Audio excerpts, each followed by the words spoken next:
What if the people you thought were impossible weren't actually idiots at all? What if they were simply speaking a different language, one you never learned to hear? Hi, this is Peter, and welcome back to Books for Thoughts. This week we're exploring why humans clash, misread each other, and yet keep circling back, trying to connect. And today's book, Surrounded by Idiots by Thomas Erikson, gives us a surprisingly simple but powerful framework. It's not about labeling people, it's about decoding them, and maybe finally understanding why conversations that seem doomed might actually be the easiest ones you've ever had. Erikson introduces four personality colors, not as boxes to trap people in, but as lenses to see behavior through. Reds are bold, direct, and driven. They want results, not small talk. Greens are steady, supportive, and calm. They value harmony above all else. Yellows are energetic, social, and creative. They thrive on enthusiasm and connection. Blues are analytical, cautious, and detail-focused. They crave structure and precision. Most of us have a mix, but usually one or two dominate. And here's the kicker. When we fail to recognize someone's color, that's when they feel like an idiot.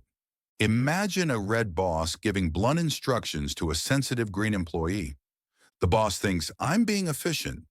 The employee hears, you don't care about me. Or a blue painstakingly explains details to a yellow. The blue thinks, I'm being thorough. The yellow hears, this person is killing me with boredom. Neither person is wrong. They're just tuned to different frequencies. The tragedy, most of us keep yelling louder in our own frequency instead of switching channels. Here's the liberating part. If you can identify someone's color, you don't have to change who you are. You just adjust how you speak. With a red, get to the point quickly. With a green, slow down and show care. With a yellow, keep the energy alive. With a blue, bring facts and clarity. It's like traveling abroad. You can insist on speaking your language, or you can learn a few phrases of theirs. Guess which one opens doors faster? One of the biggest mistakes we make is assuming everyone thinks like us. If you're a detail-oriented blue, you assume everyone values thoroughness. If you're a spontaneous yellow, you assume everyone craves fun. But projection is the root of misunderstanding. We see others through our lens, and then wonder why they seem irrational, when in truth, they're perfectly rational, in their lens. Real wisdom begins the moment you stop asking, why are they like this? And start asking, what color am I seeing right now? Here's a funny thing Erikson points out. The type of person who frustrates you the most is often your opposite. If you're fast-moving, direct, always chasing goals, the slow, cautious thinker drives you crazy. If you're gentle and harmony-seeking, the blunt, no-nonsense type feels unbearable. But frustration is just a mirror.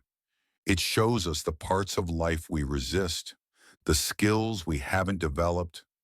Maybe that's why these idiots keep showing up, not to annoy us, but to teach us what we lack. Think about it. Most of life's biggest conflicts don't come from facts. They come from friction, from two people using the same words, but meaning completely different things. When you start noticing the colors, it's like putting on glasses for the first time. Suddenly, the world looks sharper. The arguments that used to feel personal now just feel predictable. Oh, that's why she's interrupting me. She's red. Oh, that's why he's taking forever. He's blue. And the moment you stop taking it personally, you reclaim power, because you're no longer trapped in the cycle of offense and defense. Here's what makes this book so freeing. You don't have to become someone else. You just flex, moment by moment.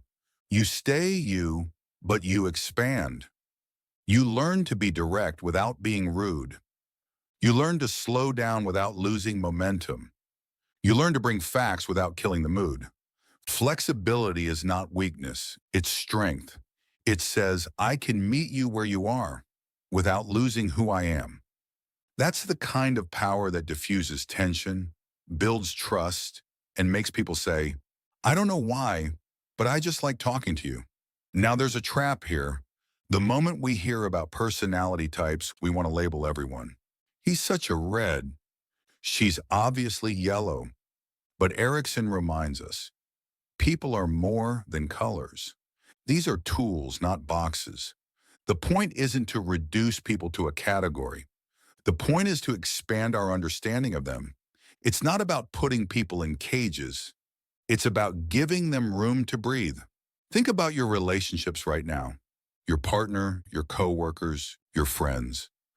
What if that tension you feel isn't malice, but miscommunication? What if your partner isn't careless, just wired differently? What if your boss isn't heartless, just hyper-focused?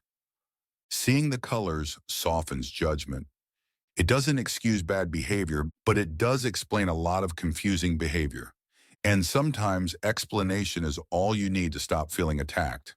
At the heart of Surrounded by Idiots is a humbling truth. People are not as difficult as they seem. They are just different. And once you see that, life gets lighter, conversations get easier, conflicts lose their sting, because you realize that you were never surrounded by idiots. You were surrounded by teachers. And every difficult person is simply holding up a mirror, inviting you to learn. So maybe the next time you're frustrated in traffic, stuck in a meeting, or dealing with that one person who just doesn't get it, you'll pause, you'll breathe. And instead of asking, why are they such an idiot? You'll ask, what color am I seeing right now? If this reflection opened your eyes even a little, I encourage you to grab a copy of Surrounded by Idiots by Thomas Erikson and practice seeing people through this playful but powerful lens. And if you enjoy these kinds of breakdowns that make life and relationships a little less heavy, don't forget to like, comment, and subscribe to Books for Thoughts. Every week, we explore books that remind us how to live more clearly, connect more deeply, and maybe even laugh at ourselves along the way. Until next time, stay curious, stay kind, and remember, no one's really an idiot. They're just waiting to be understood.